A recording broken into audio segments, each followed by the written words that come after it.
అరే మోతి పట్టుకో, కాగితాలు ఎగిరిపోతున్నాయి.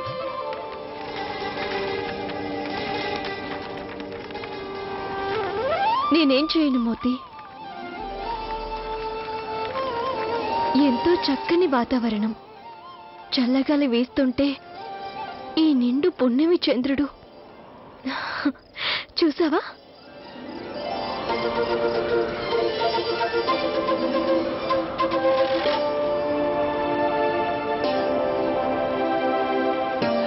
సుభానల్లా, ఏమి ఈ అందం!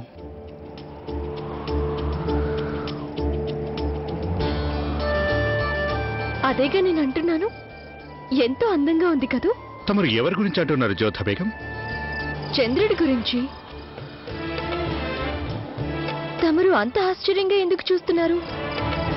ఇంతవరకు చంద్రుడిని చూడలేదా ఇప్పుడు? అంతగా ఎప్పుడూ పట్టించుకోలేదు జ్యోధ, వ్యవధి ఉండేది కాదు.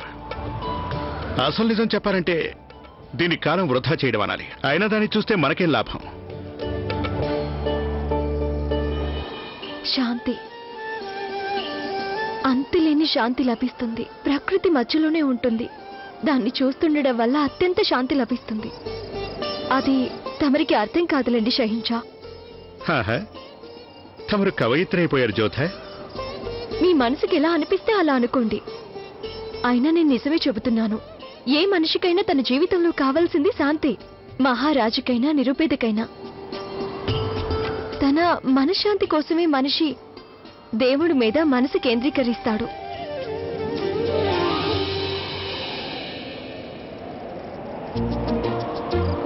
తమరిక్కడెందుకు కూర్చున్నారు? తమరి దృష్టిలో ఇది కాలాన్ని వృధా చేయడం కదా. కానీ జ్యోధా బేగం, ఇందాకే మీరన్నారు దాన్ని చూస్తే శాంతి లభిస్తుంది అని. ఇక శాంతి మీ ఒక్కరికే సొంతం కాదు, మాకు కూడా హక్కుంది. సరే, కానీ మీరు ఏదో పఠిస్తున్నట్టున్నారు. అదా, అది షానామా. కానీ అలా అని మేము మిమ్మల్ని బలవంత పెట్టలేదుగా. నేను కూడా తమరిని ఆలయానికి రమ్మని బలవంత పెట్టలేదే. అయినా తమరు ఇష్టపూర్వకంగా వచ్చారు. అలాగే నేను కూడా దీన్ని ఇష్టపూర్వకంగా చదువుతున్నాను.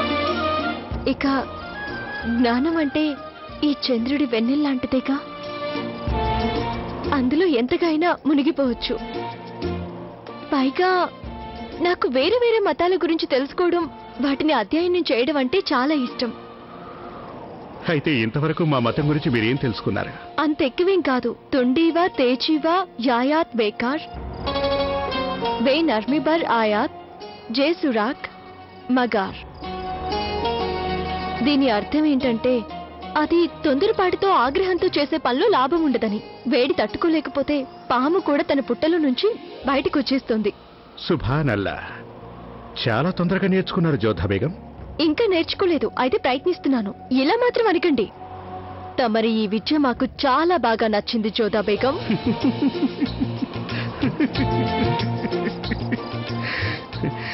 కానీ నిజం చెప్పాలంటే మేము ఈ విషయంలో కూడా అదే అనేవాళ్ళం, అలాగే అనుండేవాళ్ళం. ఇవాళ జలాల్ నన్ను చాలాసేపు వేచి ఉండేలా చేశారే. ఎక్కడుండిపోయారో ఏమో.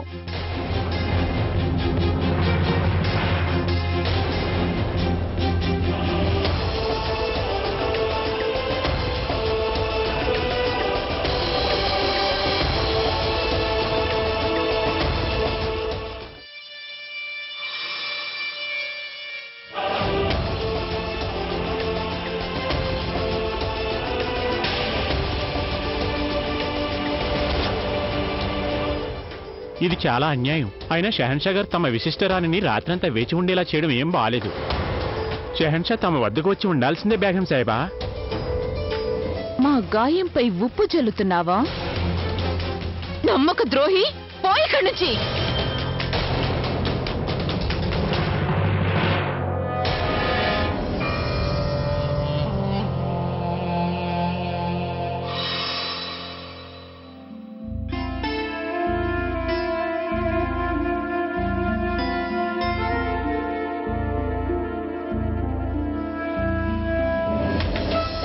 పనులన్నీ మీరు చేయాల్సిన అవసరం లేదు జలాల్. అవసరం ఉంది రుఖయ్య బేగం. లేకపోతే మాకు మా విశిష్టరాణి ముందు నిలిచే ధైర్యం ఎలా వస్తుంది? మీ కోపాన్ని చల్లార్చడానికి మీ మీద ఇలా చన్నీళ్లు చల్లుతున్నాం. దాంతో మీ కోపం తగ్గిపోతుంది. అయినా ఈ కోపానికి కారణం ఏమిటి? నిన్న రాత్రి మేము మీతో గడపలేకపోవడమా, లేక నిన్న రాత్రి జోధా బేగంతో గడపడమా? ఆ విషయం గురించి నాకు అనవసరం జలాల్. మీరు రాత్రి ఎక్కడ గడిపితే నాకేంటి? నాతో మీరు గడపవలసి ఉన్న రాత్రిని వేరొకరు నాకు లేకుండా చేశారని నేనిలా ఉడికిపోతున్నాను. కానీ ఇంకెవరైనా నా హక్కు నాకు లేకుండా చేస్తే అది నేనెన్నటికీ సహించలేను. కానీ మీ హక్కుని లాక్కోలేదు రుకయ్య బేగం. మేమే మా ఇష్టపూర్వకంగా జోధా బేగం దగ్గరికి వెళ్ళాం. అయితే ఆ సంగతి మీరు నాకు ముందే చెప్పాలిగా. అప్పుడు నేను మీకోసం ఎదురు చూసేదాన్ని కాదు. రుకయ్య బేగం ఎక్కడో ఏదో కాలుతున్న వాసన వస్తోంది. మీరు గాని జోధా బేగం మమ్మల్ని మీ నుంచి లాగేసుకుందని అనుకుంటున్నారా ఏమిటి? అలాంటిది సాధ్యం కానే కాదు. ఎందుకంటే జోధా బేగంకి అంత ధైర్యము లేదు, అంతటి శక్తి లేదు. ఇక తను నా నుంచి మిమ్మల్ని ఎలా లాక్కుంటుంది? తమరికి అంతటి ఆత్మవిశ్వాసం ఉంటే మరి రుసరుసలు దేనికి రుకయ్య బేగం? అది మా వ్యక్తిగత విషయం. అది మేము మీకెందుకు చెప్పాలి? ముందు మీరే నాకు చెప్పండి. మీరు నిన్న రాత్రి జోధా బేగంతో ఎందుకు గడిపారు? అది మాత్రం మీకెందుకు చెప్పాలి? అది మా వ్యక్తిగత విషయం. పోన్లేండి, చెప్పకపోతే మానేయండి. నాకు కూడా తెలుసుకోవాల్సిన అవసరం లేదు. విచిత్రమైన నైజం కలవారు మీ బేగంనంతా. తెలుసుకోవాలని ఉంటుంది కానీ అది తెలియనివ్వరు. పోన్లేండి, అసలు మీకు మాతో అవసరం లేనట్టయితే మీరే ఈ చనీళ్లు పోసుకుంటూ ఉండండి. అప్పుడు మీ కోపం బాగా చల్లారుతుంది. ఈ రుసరుసలు బుసబుసలు కూడా తగ్గిపోతాయి.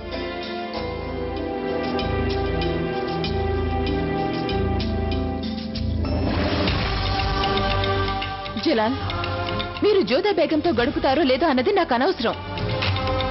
అయితే మీరు నా నుంచి ఏదైనా దాచిపెడితే మాత్రం అది నేను ఒప్పుకోలేను.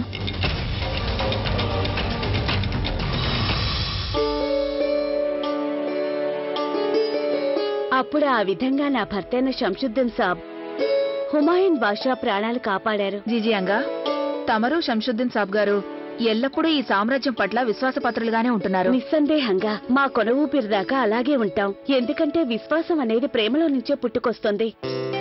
మొఘలాయి వంశం మమ్మల్ని ఎంతో గౌరవంగా చూసుకుంటుంది. నిజం చెప్పాలంటే ఆ గౌరవం విలువ మా ప్రాణాల కంటే ఎక్కువ. అస్సలాం వాలేకుం. వాలేకుం సలాం. జావేదా బేగం, ఇలా వచ్చావేంటి? మా మనసులో ఎన్నో రోజులుగా ఒక సంగతి తలెత్తుతుంది. అందుకే ఇక్కడికి వచ్చి మిమ్మల్ని కలవాలనిపించింది. అంతే కదా, చెప్పు. అదే, మీరు కీర్తిశేషులు హుమాయూన్ గురించి గ్రంథం రాస్తున్నారు కదా, అది పూర్తవడానికి ఎంతకాలం పడుతుంది? ఏ? ఎందుకంటే నేను కూడా మీతో గ్రంథం రాయించాలనుకుంటున్నాను. మహామంగ చరిత్ర. అది మా అత్తయ్య గారి జ్ఞాపకార్థం. నీ ఆలోచన కూడా చక్కగానే ఉంది. మహామంగ తన జీవితంలో ఎన్నో ఘనకార్యాలు చేసింది. జలాల్ కోసం ఆవిడ ఏం చేసిందో మా అందరికీ తెలిసిన విషయమే. కానీ కొన్ని సంగతులు నాకు మాత్రమే తెలుసు. అవి చాలా ఆసక్తికరంగా, ఆశ్చర్యకరంగా ఉంటాయి. తెలుసా మీకు? అవి చదివే వాళ్ళకి ఎంతగానో నచ్చుతాయి. కావాలంటే పందెం కడతాను. ఈ గ్రంథానికి ఎంతో పేరొస్తుంది. అప్పుడు మహామంగతో పాటు ప్రజలు నిన్ను కూడా గుర్తు చేసుకుంటారు. అది ఎలాగో తప్పదు జిజియంగా. మా అత్త కోడల్లో నాణ్యానికి రెండు వైపులు వంటి వాళ్ళం. మమ్మల్ని ఎవరూ వేరు చేయలేరు. అందుకేగా నేను ఇక్కడికి వచ్చాను. ఆ గ్రంథం మీరు రాస్తారు కదా? తప్పకుండా. నువ్వు చెప్పేది మేమిద్దరం పాటిస్తాం. సరేనా? సరే, నాకు సెలవు ఇవ్వండి. ఖుదా హాఫీజ్. ఖుదా హాఫీజ్. చాలా అమాయకురాలు కదా జావీదా? అవును.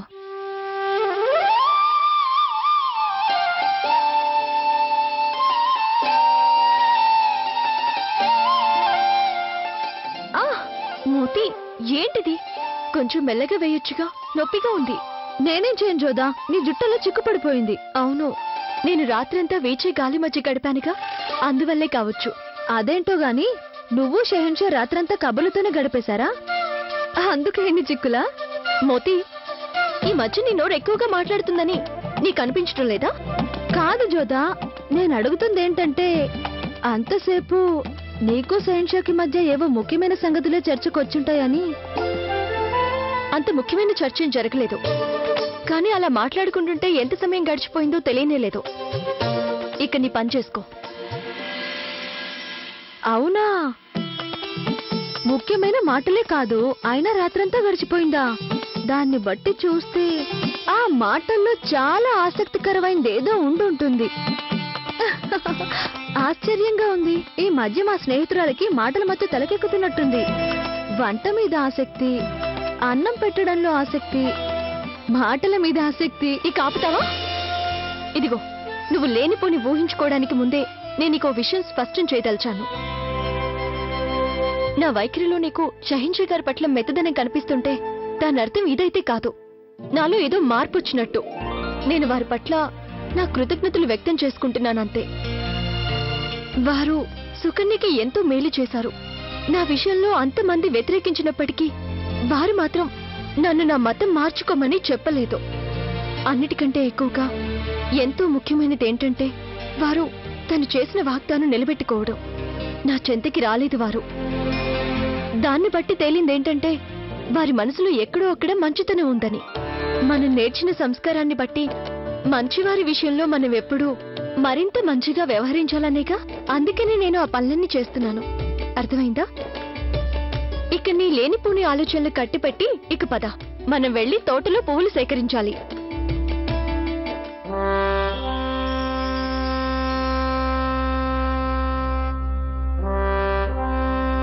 షహిన్షా గారికి జయము జయము. జనాబ్ శంషుద్దీన్ గారు తమరిని కలుసుకోవడానికి అనుమతి కోరుతున్నారు. అనుమతిస్తున్నా.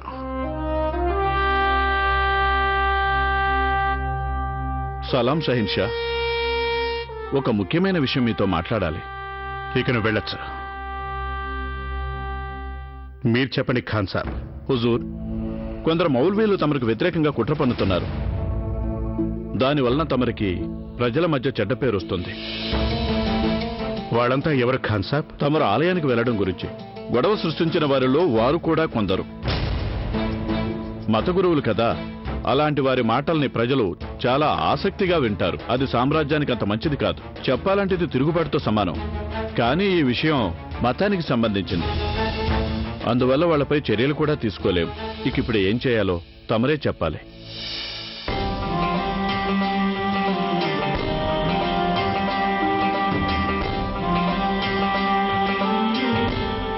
ఖాన్ సాబ్, వెంటనే ఒక వర్తమానం పంపించండి. మేము మౌల్వీలందరినీ దర్బారులో కలవదలిచాము అని.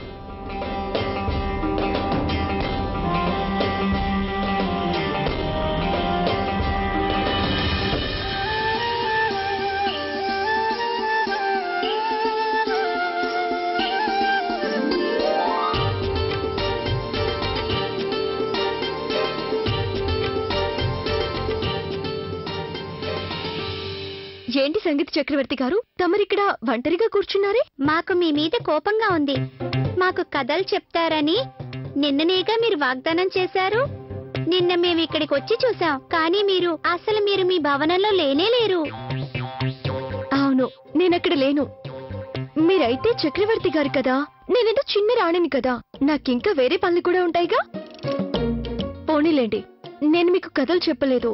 అందుకు మీరు నన్ను క్షమిస్తారా?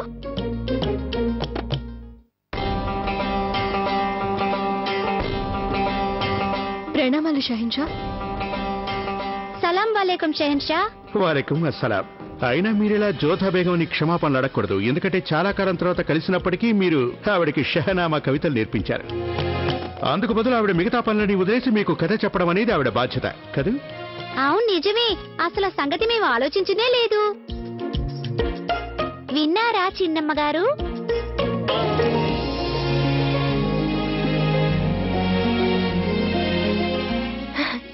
సరే, విన్నాను. నేను తమరికి ఒక కథ చెప్పడం బాకీ పడిపోయాను. ఇవాళ నేను తమకి తప్పకుండా కథ చెప్తాను. ఇక వెళ్ళండి. సలీమా బేగం మీకోసం ఎదురు చూస్తూ ఉంటారు.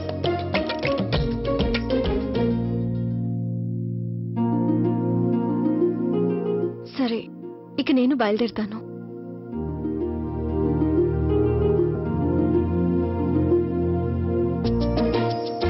మోతి, నా కాలి అందులో ఏమైపోయాయి? నీకేమైనా కనపడ్డాయా?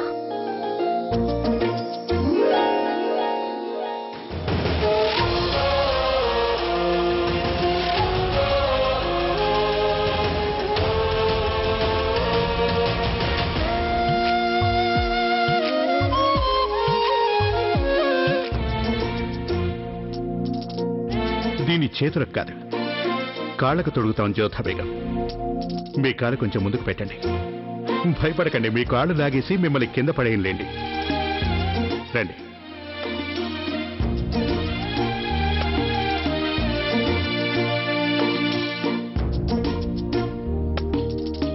వద్దు షహిన్షా.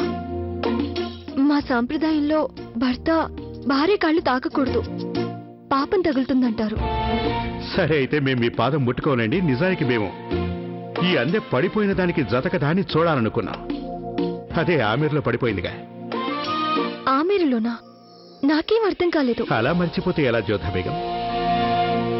కొంచెం గుర్తు చేసుకోండి. ఆ రోజు ఏదో పండక్కి మీరు దీపం వదలటానికి వచ్చినప్పుడు మీ కాలి అందె పడిపోయింది. మీరు చాలా వెతికారు, కానీ అది దొరకలేదు.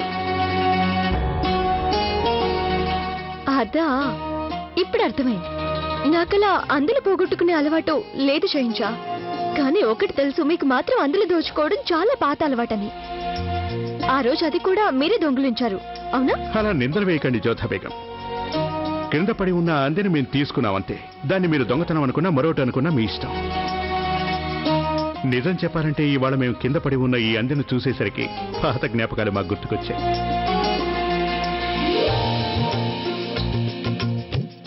ఇదిగో, వీరికి ఈ అందెని జాగ్రత్తగా తొడుగు. ఇక జోధా బేగం, మీ గనక మీ పాత అందె కావాలి అంటే వెంటనే మాకు చెప్పండి. ఆ పాత అందె మా దగ్గర ఇంకా సురక్షితంగానే ఉంది.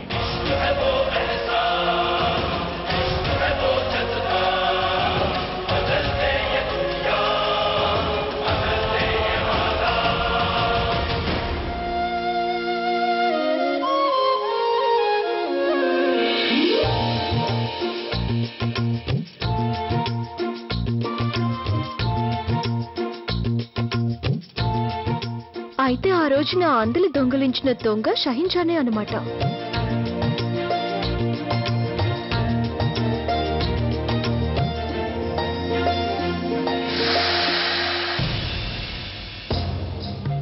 ఆదాబ్ జోధా బేగం. ప్రణామాలు. ఒక్క సంగతి చెప్పండి, షెహన్షా మీ మీద కొంచెం ఎక్కువ ఆసక్తి చూపించడానికి కారణమేంటో చెప్పగలరా? అప్పుడేమో మీ చెల్లెలు సుకన్య కోసం రతన్పూర్ కోట కానుకగా ఇచ్చేశారు. ఇప్పుడేమో మతం మార్చుకునే విషయంలో నిర్ణయం కూడా మీకే వదిలేశారు. ఆ సంగతి షహిన్షా గారికి తెలుసుండాలి, లేదా తమరికి షరీఫుద్దీన్ గారు. అయినా నాకంటే ముందు ఎప్పటి నుంచో మీకు షహిన్షా గారు తెలిసిన వారు. ఇలాంటి విషయాల్లో మిమ్మల్ని మెచ్చుకోక తప్పదు జోధా బేగం. మీరు స్పష్టంగానే కాకుండా తీయగానూ మాట్లాడతారు. ఏం చేస్తాం, అది తప్పనిసరైపోయింది. అసలు మీరు మా వారికి బావగారై ఉండకపోతే మీ గురించి నాకు నిజం తెలిసాక నేను మీ మొహం కూడా చూసుండేదాన్ని కాదు. నిజమా? ఏమిటా నిజం? నాకేం అర్థం కాలేదే. అదే, తమరికి ఆదం ఖాన్కి మధ్య గల నిజం. మీరిద్దరూ కలిసి ఒక పన్నాగం పన్నారన్నదే నేను అంటున్న నిజం. అసలు మీ ఉద్దేశం ఏంటి? ఏముంది, తమరు మా చెల్లెలు సుకన్య అత్తవారింటి వారికి షహిన్షా గారి పేరుతో అబద్ధం చెప్పిన సంగతి. ఈ విషయం మీరు మీ నోటితో అనడం నేను స్వయంగా నా చెవులారా విన్నాను. ఆ రోజు రాత్రి దాసిగా వేషం మార్చుకొని నేను మీ గదికొచ్చాను. తన బావగారైన సుబేదార్ షరీఫుద్దీన్ అబద్ధమాడతారని జలాల్ కూడా ఊహించలేడు. నేను మాట్లాడలేదంటే కేవలం బక్షిబాను కోసమే. ఎందుకంటే ఆవిడ మీరు బ్రతికుండాలని కోరుకుంటోంది. లేదంటే ఇవాళ తమరు ఈ భవనంలోనే ఉండేవారు కాదు. నాకు సలాం చెప్పి ఇలా నా మార్గానికి అడ్డుపడేవారే కాదు తమరు. ఇక మాకు దారిస్తారా? ఆలస్యం అయిపోతుంది.